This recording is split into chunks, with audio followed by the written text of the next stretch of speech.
tablets have evolved a lot. They used to be entertainment devices with basically big screen smartphones, but as smartphones got bigger and more powerful and more capable, they seem to have eroded into things like iPads market share, and in turn tablets have seemed to start to erode into laptops market share, transforming and evolving into kind of productivity machines and work devices rather than the entertainment machines that they used to be. And I've seen that grow, and ever since kind of when Microsoft introduced the Surface, it spread all across the tablet sphere, from Google to Apple to Acer to Asus. I've seen it become more and more common. Now today we're unboxing the Apple iPad for education. It's basically a rebranded iPad, so cheaper to university students.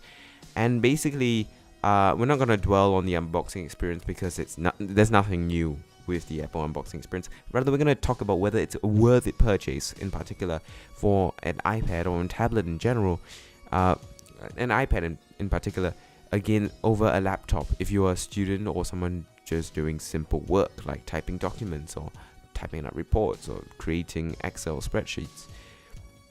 So let's talk pros and cons. Now let's talk about pros first. There are a lot of pros to using a tablet or an iPad over a MacBook or laptop for work.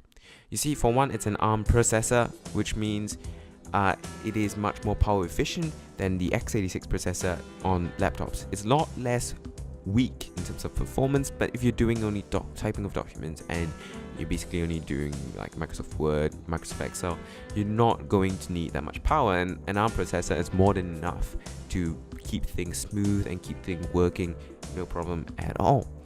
Another pro of using an iPad over a laptop is that it is a lot more compact than a laptop, because it's a single slab, it's a single touch screen, and a laptop requires you to be able to open up the whole clamshell before you can use it, while an iPad just allows you to basically turn it on and you can use it anywhere as long as you can hold it securely and use the touchscreen.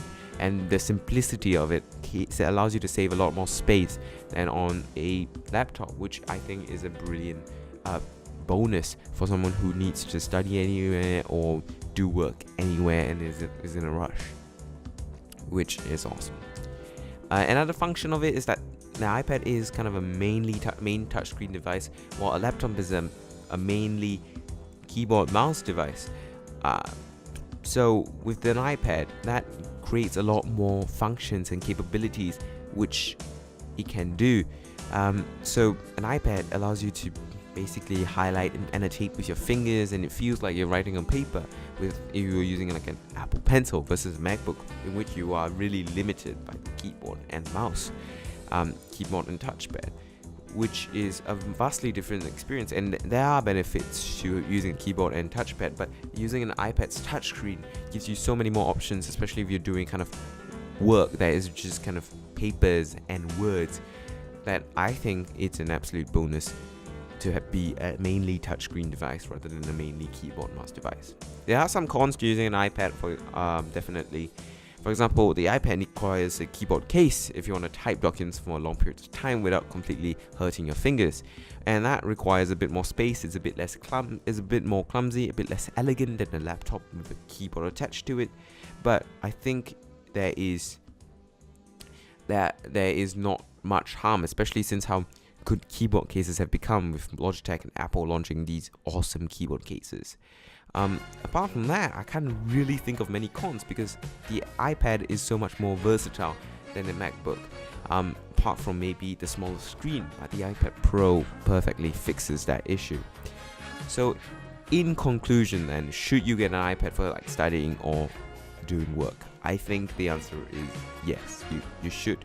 It's a good option, and if you think it fits your needs very well, then I think it's a good idea to go ahead and get it, and it's not going to be a bad purchase that you regret.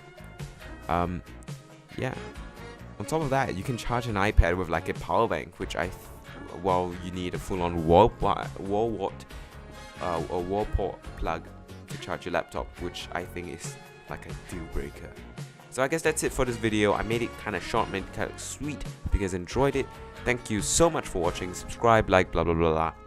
and follow me on Instagram or Twitter, link down in the description and comments below. I thank you all so much for watching, and goodbye.